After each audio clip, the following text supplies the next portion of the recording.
Bienvenidos, estimados estudiantes. Un gusto saludarles. Soy el doctor Alitzay Carrillo Villegas, soy tutor de la Cátedra de Gestión de la Información en Salud en la Escuela de Ciencias Exactas y Naturales de la Universidad Estatal a Distancia, específicamente en el curso de Administración en Salud 1. Y el día de hoy tendremos el tema de Administración y Gerencia de Servicios de Tecnología en Salud. Espero que en los próximos minutos logramos reconocer y adquirir nuevos conocimientos que nos van a permitir una mejor gestión de la salud digital. Vamos a ello. Muy bien, antes de entrar a hablar propiamente en administración, es importante entender que las diferentes instituciones deben de responder a una estructura organizativa que va a influir directamente en la eficiencia asistencial. ¿Okay? Esta estructura organizativa la tienen tanto clínicas como hospitales y van a tener ciertas áreas administrativas, ciertas áreas de atención al paciente y lo que nos trae al día de hoy también un área de sistemas de información. Hoy por hoy, los sistemas de información son parte de la columna vertebral de los servicios asistenciales en salud. En nuestro país contamos con un expediente digital desde el año 2018 en todo el país. Y esto entonces nos obliga a entender la necesidad que tenemos como servicios de salud, la parte de salud pública, de entender el papel fundamental y preponderante que tienen los sistemas de información. Entonces, las estructuras se dividen jerárquicas por departamentos clínicos, administrativos y técnicos, todos con el mismo objetivo en común y es la prestación de servicios de salud con calidad y oportunos.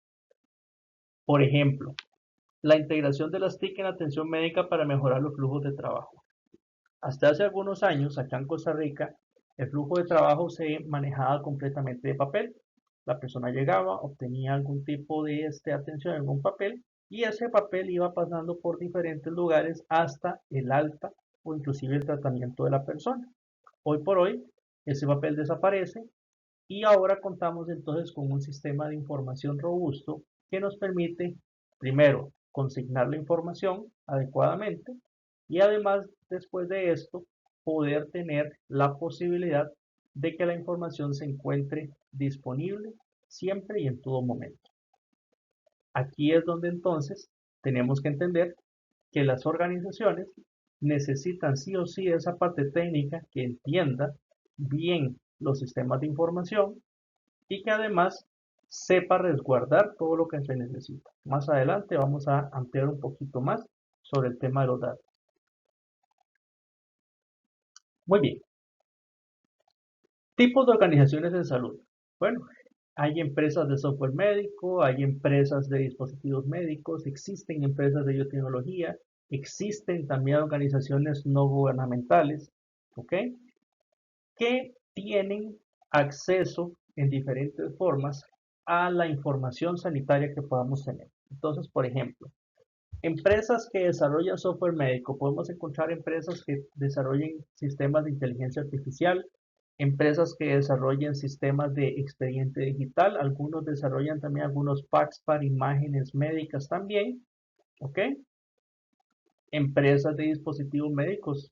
Costa Rica es uno de los países líderes a nivel mundial en la fabricación de dispositivos médicos. De hecho, el principal producto de exportación que tenemos en nuestro país son los dispositivos médicos gracias a la cantidad de empresas que han visto en nuestro país la calidad profesional eh, de nuestros trabajadores para poder eh, centrar sus inversiones en este país y posicionarnos como líderes a nivel mundial en la fabricación de dispositivos médicos. Se fabrican desde dispositivos médicos externos como catéteres externos y también algunas soluciones, a incluso algunos dispositivos de altísima tecnología, como lo son, por ejemplo, los stent coronarios y algunos implantes que se utilizan en algunas cirugías cerebrales. Por ejemplo, existen startups aquí que crean aplicaciones para el control de la hipertensión conectadas a un wearable. Ese tipo de empresa es una empresa también de tecnología de salud. Tenemos que dejar de pensar de que un simple reloj no es una tecnología que se puede utilizar para la salud. El reloj constantemente está midiendo nuestros pasos, algunos inclusive puede ver nuestra frecuencia cardíaca, y ya en el momento en que podemos tener algún tipo de biometría sobre nuestra salud interna, eso entonces se convierte en un dispositivo médico. Y tenemos algunas organizaciones no gubernamentales que también se concentran, por ejemplo, en temas de salud y en temas de salud digital. ¿Ok? Ya hay diferentes organizaciones a nivel mundial que eh, se centran específicamente en el tema de tecnología en salud. Muy bien, pero bueno, para ir entendiendo un poquito más, ¿ok? Tenemos que ir agregando ciertos ejemplos, ¿ok? Entonces, por ejemplo, el primero, vamos a hablar de infraestructura tecnológica en salud. Cuando hablamos de infraestructura tecnológica en salud, debemos de recordar que hablamos de los sistemas de comunicación de datos que estemos utilizando, ¿ok? Entonces, ¿dónde se almacenan los datos? ¿Qué medio utilizamos para comunicarnos? Esos datos se mantienen en un sitio seguro, esos datos son, están disponibles, ¿ok? Son de calidad, etcétera. Entonces, cuando ustedes escuchen la palabra infraestructura tecnológica en salud, estamos hablando de la forma en la que estamos gestionando los datos dentro de las organizaciones que hablamos anteriormente, ¿ok? Esto va a comprender entonces, por supuesto que redes seguras, ¿ok? Expedientes o historias clínicas digitales, ¿ok? Servidores y sistemas de respaldo. Entonces, aquí les quiero poner, por ejemplo, algo clásico y es la telemedicina en zonas rurales a pacientes crónicos, ¿ok? Entonces, tenemos un hospital que quiere conectarse a dispositivos vitales de la red interna en tiempo real, ¿ok? Pero entonces, ¿qué infraestructura se va a utilizar? O sea, ¿cuál va a ser el canal de comunicación para poder tener la información en tiempo oportuno y la información en tiempo real? ¿Ok? Es importante saber si la red de internet que se va a utilizar es una red segura, si el dispositivo que estamos utilizando es un dispositivo seguro también, ¿ok? Y también tener en cuenta de que toda esta información va a estar en conjunto con otra información de otros pacientes. Entonces, siempre es importante saber que la infraestructura tecnológica en salud es primordial para asegurar la calidad del servicio que se brinde en salud digital. Una vez que avanzamos la parte de infraestructura, debemos de recordar, sea digital, sea virtual o el término que ustedes le quieran colocar, siempre está involucrado un paciente. Ese paciente podemos ser nosotros mismos, puede ser nuestra madre, puede ser el ser más querido que tengamos. Y en ese sentido, entonces, debemos de recordar que nos debemos de regir por principios éticos. El hecho de que una persona esté detrás de una cámara y quizá no esté físicamente al frente nuestro, no quiere decir que esa persona no tenga una dignidad que debamos de respetar. Y es importante recordar que los datos de salud son quizá los datos más sensibles que podamos manejar. Sabemos que existen datos financieros, que existen datos demográficos, pero la información de salud de las personas es algo muy confidencial.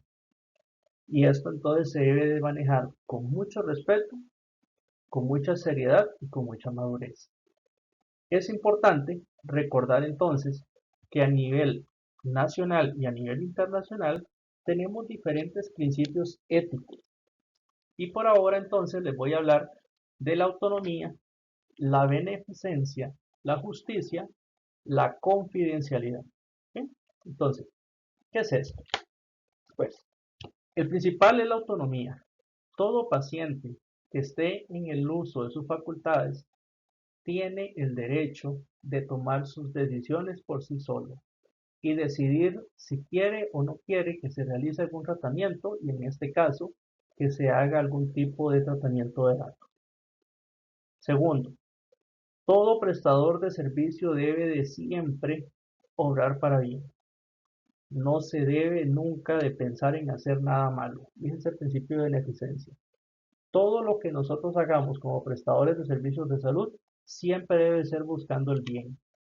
Y debemos de ser justos. ¿Por qué justos? Porque el mismo beneficio que estamos buscando para una persona tiene que ser exactamente el mismo para la otra persona. No podemos ser justos con otros e injustos con otros. Tenemos que siempre buscar la equidad. Y aquí se agrega la confidencialidad. Siempre ha existido el secreto profesional, pero ahora en la época de las tecnologías de información, es importante recordar que debemos de resguardar esa confidencialidad. Debemos de evitar a toda costa que la información salga a luz pública, porque recordemos que puede ser incluso nuestra propia información. Y en ese sentido, entonces, no nos gustaría que tengamos algún tipo de filtración y que las personas se den cuenta de nuestro estado de salud. Y por eso es importante eh, saber de que la confidencialidad es un tema de gran importancia que debemos de reforzar todos los días. A manera de ejemplo, yo les quise traer el día de hoy el consentimiento informado digital. Eh, Hoy por hoy en Costa Rica todavía tenemos el consentimiento informado manual. Entonces, nos presentan una hoja, nos indican todo lo que podría pasar en la cirugía y yo lo firmo con mi puño y letra. Sin embargo, ¿qué pasa entonces con las consultas a distancia? Las personas en realidad podrían estar tranquilas de que su información se mantiene almacenada adecuadamente. Bueno, tenemos que evolucionar como país y pensar de que las personas tienen el derecho de firmar su consentimiento para que sus datos se almacenen y también para que sus datos se utilicen si fuera el caso. Tenemos que evolucionar entonces a pensar de que ya el puño y letra está quedando en el pasado. Existen países a nivel mundial en donde ya no es necesario firmar. De hecho, no es necesario ni siquiera aportar la cédula. Existen diferentes tecnologías. Probablemente la mayoría de ustedes lo pueda utilizar con su teléfono inteligente, en donde probablemente le pida su huella digital o le pida algún tipo de biometría facial. Y esto es más que suficiente para poder ingresar inclusive hasta los bancos. En salud, debemos ir evolucionando a algo similar siempre y cuando se respete la dignidad y la confidencialidad de las personas. Muy bien, para entrar más en detalle en el tema de administración. El tema de administración no es solamente decir, esto es lo que tengo, ese es el presupuesto, comprémoslo y eso es todo. No, la gestión del recurso humano en salud es algo fundamental, porque aquí hay que hacer una planificación, primero del recurso humano en salud que se va a seleccionar. Una vez que se selecciona, hay que determinar si ese recurso humano va a necesitar algún tipo de formación. ¿Ok? Y después de esto, en el momento en que esté trabajando, siempre es importante la evaluación continua. ¿Por qué es importante la evaluación continua? Porque normalmente las personas tendemos a aprender algo y como dicen, materia pasada, materia olvidada. Y eso en realidad no es algo que se deba de hacer. Siempre es importante mantenerse actualizado. Y en la tecnología, lo que salió hoy dentro de 3 meses probablemente ya está obsoleto. Entonces, es muy importante en toda organización de salud realizar la gestión adecuada del recurso humano. ¿Ok? Entonces, ¿y qué es lo que se busca ahora? A pesar de que la tecnología quizá nos ha evitado un poco tener aquella relación médico-paciente directa, de igual manera se necesitan muchas habilidades blandas y en este momento también competencias técnicas. Cuando hablamos de habilidades blandas estamos hablando de empatía, por ejemplo, respeto, ¿ok? Capacidad de liderazgo, capacidad de habla adecuada y vuelvo a repetir, respeto. Ese tipo de habilidades blandas son las que necesita un líder en la gestión de recursos humanos en salud digital en este momento. ¿Ok? Entonces, quiero poner un ejemplo, por ejemplo, valga la redundancia, de la capacitación continua en ciberseguridad para enfermería. Yo puedo elegir, por supuesto, que a un compañero en enfermería y decirle, bueno, vaya y aprenda un poquito sobre ciberseguridad y empieza a hablar con sus compañeros sobre esto. Pero aquí lo importante es saber si esta persona en realidad tiene una formación para poderlo hacer, conoce. Por otro lado, le interesa también. ¿Ok? Si yo no realizo una gestión de cambio correcta al personal, es muy poco probable que logre los objetivos que me estoy planteando a la hora de realizar. Muy bien. Y ahora sí, ¿qué son los sistemas de información en salud? Bueno, los sistemas de información en salud es todo lo que las tecnologías de información y comunicación, las TICs como le llaman, influyen dentro de la prestación o la gestión de servicios de salud. ¿Ok? Entonces, los sistemas de información facilitan el registro, el análisis y la gestión de datos clínicos. ¿Cómo lo hace? Permitiendo la integración de módulos como laboratorio, farmacia, consulta externa, entre otros. Entonces, todo esto hace que tengamos un conglomerado de cosas que se llama sistemas de información en salud. Existen otros tipos de sistemas de información, el sistema de información en finanzas, sistema de información en recursos humanos, sistema de información en marketing, y ahí puedo continuar. Sin embargo, el día de hoy lo que vamos a conversar es de los sistemas de información en salud, y así es la carrera que ustedes están estudiando. Entonces, es importante que nos centremos ahorita en ese objetivo, en esa definición, y que entendamos que todo lo que utilice tecnología y tenga que ver con salud, estamos hablando de sistemas de información en salud. ¿Ok? Y no es solamente la prestación de servicios de salud. Recuerden que hablamos de expedientes digitales, hablamos de dispositivos médicos, ¿ok? Hablamos de gestión. Y una rama muy importante que quizás no le mencioné, pero que es importante que la tengan en cuenta, es la rama de la investigación. Con todos los datos en salud que estamos recolectando, podemos entonces optar por algún tipo de investigación que se pueda realizar para poder tomar decisiones basadas en esos datos. En la Caja Costarricense del Seguro Social se están implementando ciertas iniciativas para poder utilizar esos datos en beneficio de la población. Recordemos que la seguridad social funciona de la siguiente manera. Yo pago mi seguro, las otras personas pagan su seguro y al final entre todos pagamos los tratamientos de todos. Lo mismo va a pasar con los datos en salud. Yo tengo mis datos en salud, las otras personas tienen datos en salud y en conjunto podemos entonces utilizarlos para tomar decisiones por el bien común. Y esto entonces es lo que busca los sistemas de información en salud.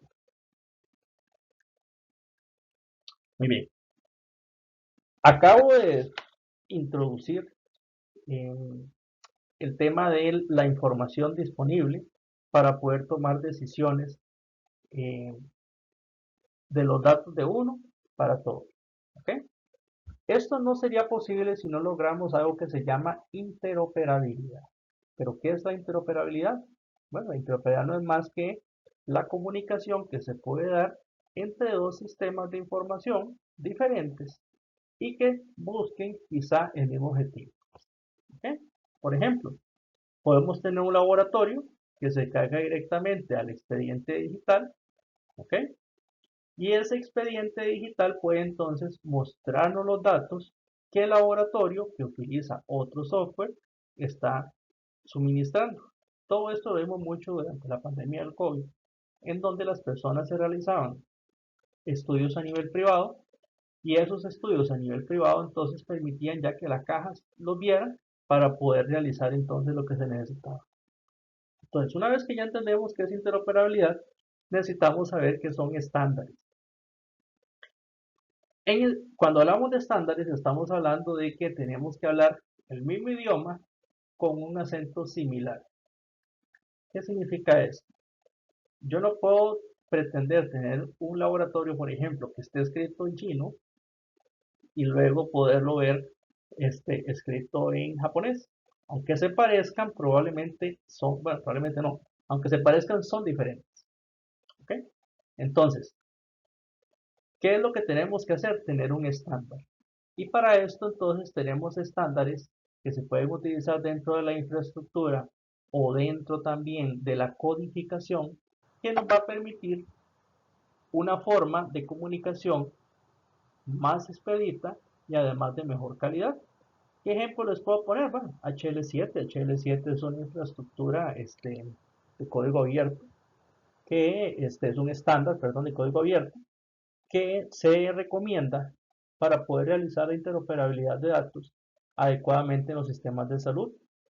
El SNOMED-CT, por ejemplo, es un estándar de codificación diagnóstica y de procedimientos que también se recomienda para unificar. En este momento pues tenemos el CIE-10, por ejemplo, tenemos el CIE-11, tenemos el OIN también, que nos permite de cierta manera llamarle a los diagnósticos de los procedimientos por el mismo nombre y el mismo código.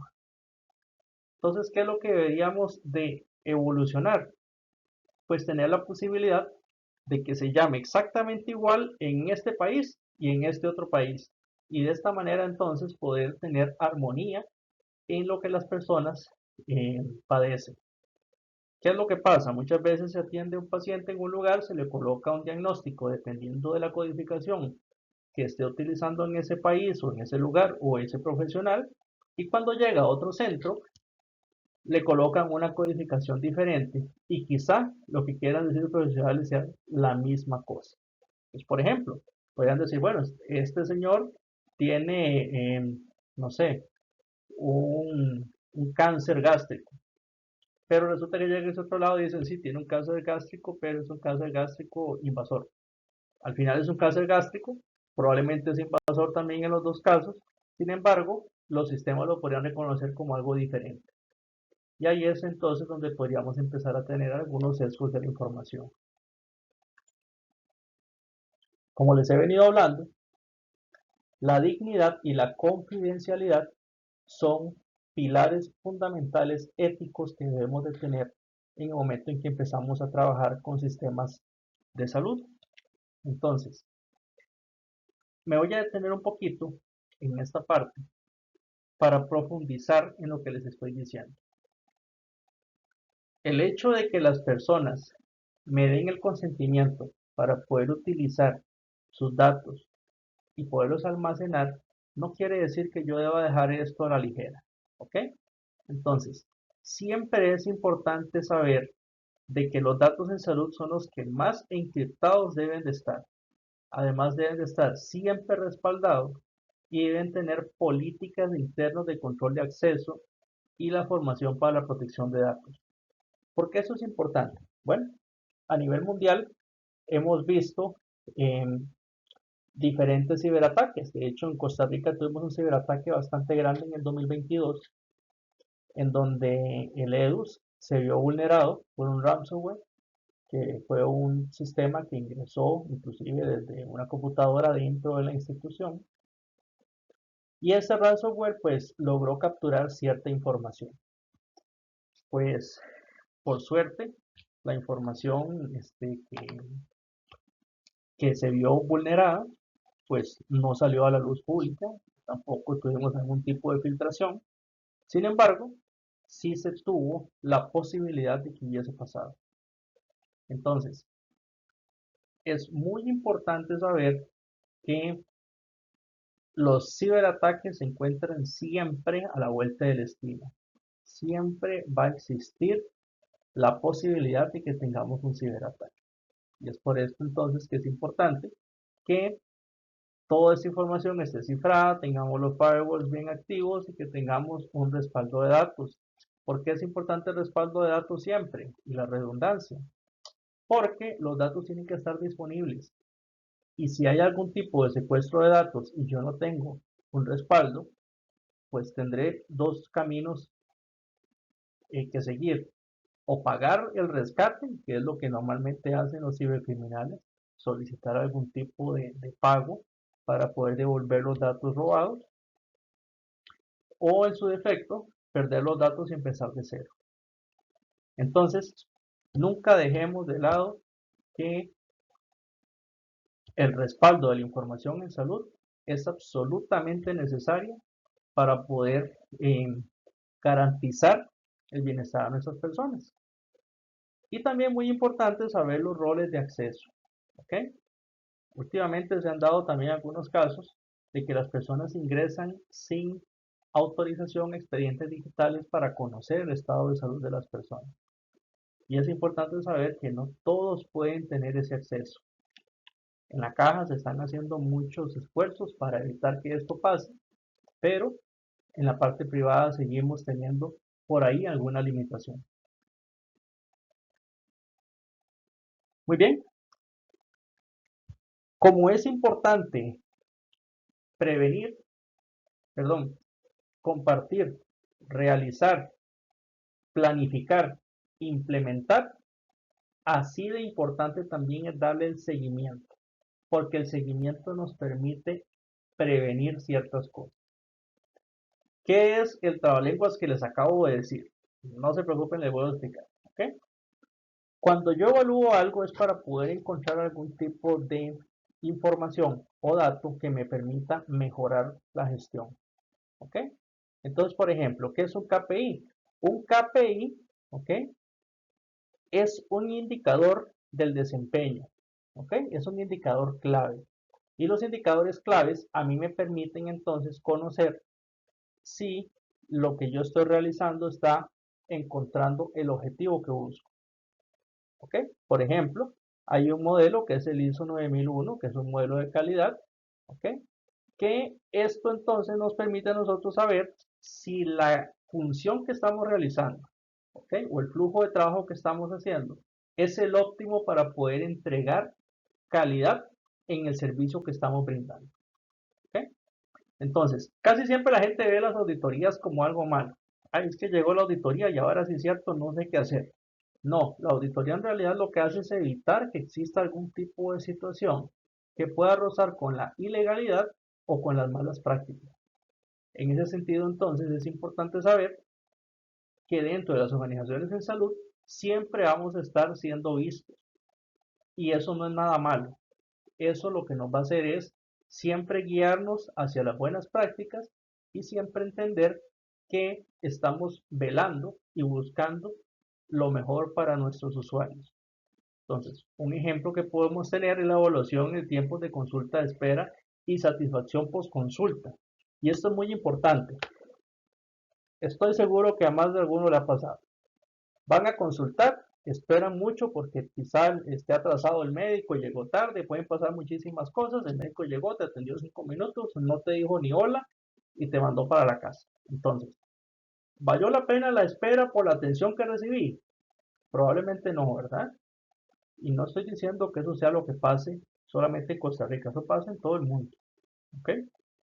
Entonces, es importante no solamente reducir la espera de las personas, sino también propiciar el aumento de la calidad y que esa atención sea con calidad y con calidez. De tal manera de que las personas, una vez que salgan de su cita de control, ya las personas se sientan bien, estén contentas, les haya gustado la atención y esto en salud digital es muy importante. Muchas personas dicen, no, es que por estar viendo la computadora entonces no puedo atender bien a la persona. Bueno, pero antes decían que era por estar viendo el expediente. Entonces, como líderes en sistemas de información en salud, es importante entender que las atenciones con un expediente digital deberían de facilitar la interacción entre el médico y el paciente, nunca lo contrario, o entre el prestador de servicio y el paciente. La tecnología es una herramienta que está aquí para ayudarnos, no para entorpecer las cosas. Si el personal siente que eso está pasando, algo malo estamos haciendo. Y esta es la mejora continua. La mejora continua nos va a permitir encontrar esos errores, enmendarlos, encontrar otro error, volverlo a enmendar y siempre estar revisando el proceso de tal manera de que el proceso siempre se pueda mejorar. No existe un proceso perfecto. No existe un proceso que no necesite algún tipo o que no tenga, perdón, alguna oportunidad de mejora. Cualquier proceso, todos los procesos tienen al menos una oportunidad de mejora siempre. Y esto es en salud es todavía más importante. Muy bien. En esta última diapositiva, les voy a hablar un poquito sobre las tendencias en tecnología sanitaria. Hoy por hoy, con el advenimiento de las diferentes inteligencias artificiales, que dicho sea de paso, pues no es algo nuevo, es algo que en realidad existe desde hace bastante tiempo, pero bueno, con la salida de la inteligencia artificial generativa, en donde yo le envío un texto y me responde un texto como si fuera otra persona con la que estoy conversando, hablando de inteligencia artificial, entonces debemos de poner mucha atención en el buen uso de la inteligencia artificial. La inteligencia artificial es una herramienta, no es una amenaza. Muchos profesionales lo ven como una amenaza porque piensan que van a quedarse sin trabajo, que la inteligencia artificial no sirve, etcétera, etcétera. Pero no, es una herramienta de trabajo que en realidad si la utilizamos adecuadamente nos podría ayudar muchísimo. Pero el uso en exceso sí nos puede provocar ciertos problemas. La inteligencia artificial todavía puede presentar sesgos de la información, todavía nos puede presentar datos erróneos y además también nos puede inducir a cometer faltas por confiar en exceso en la inteligencia artificial.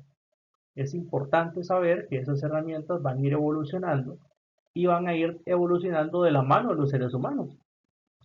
Algo que nunca va a realizar, al menos en el corto plazo, la inteligencia artificial, es la posibilidad de sentir a la persona, de saber de que la persona realmente se siente mal solamente con verlo.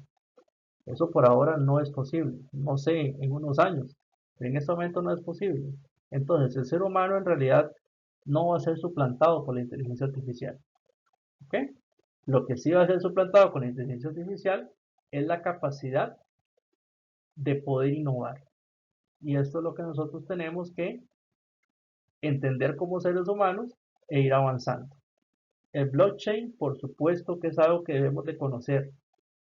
¿Cómo entonces el blockchain nos puede permitir ahora sí alcanzar un nivel superior al respecto del resguardo de los datos, al respecto de la ciberseguridad y de la posibilidad de evitar algún tipo de filtración de datos o algún tipo de caída de sistemas? ¿Okay?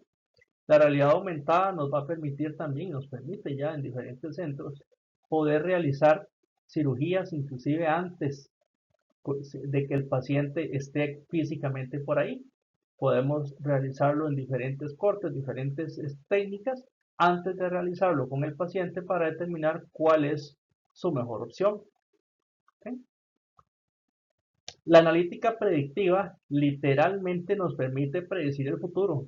Entonces, aquí por ejemplo en Costa Rica estamos utilizando un modelo predictivo de diabetes, se lo digo con toda la felicidad. Este modelo predictivo de diabetes analiza los exámenes de laboratorio, el peso de las personas, algunos signos vitales que tenga en su histórico y determina si esa persona tiene un riesgo alto, leve o bajo de padecer diabetes mellitus.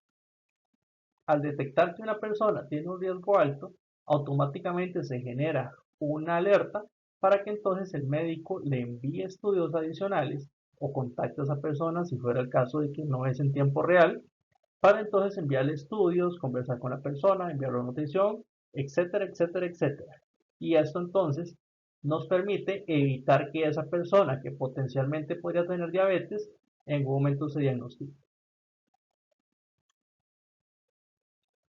Y bien, eso fue entonces la presentación que les daría el día de hoy. La administración y la gerencia de servicios de tecnología en salud definitivamente permite integrar la innovación, la calidad y la eficiencia en la atención. Y esto definitivamente va a significar un antes y un después. Hoy por hoy tenemos la posibilidad de ofrecerle a nuestros pacientes mejores diagnósticos.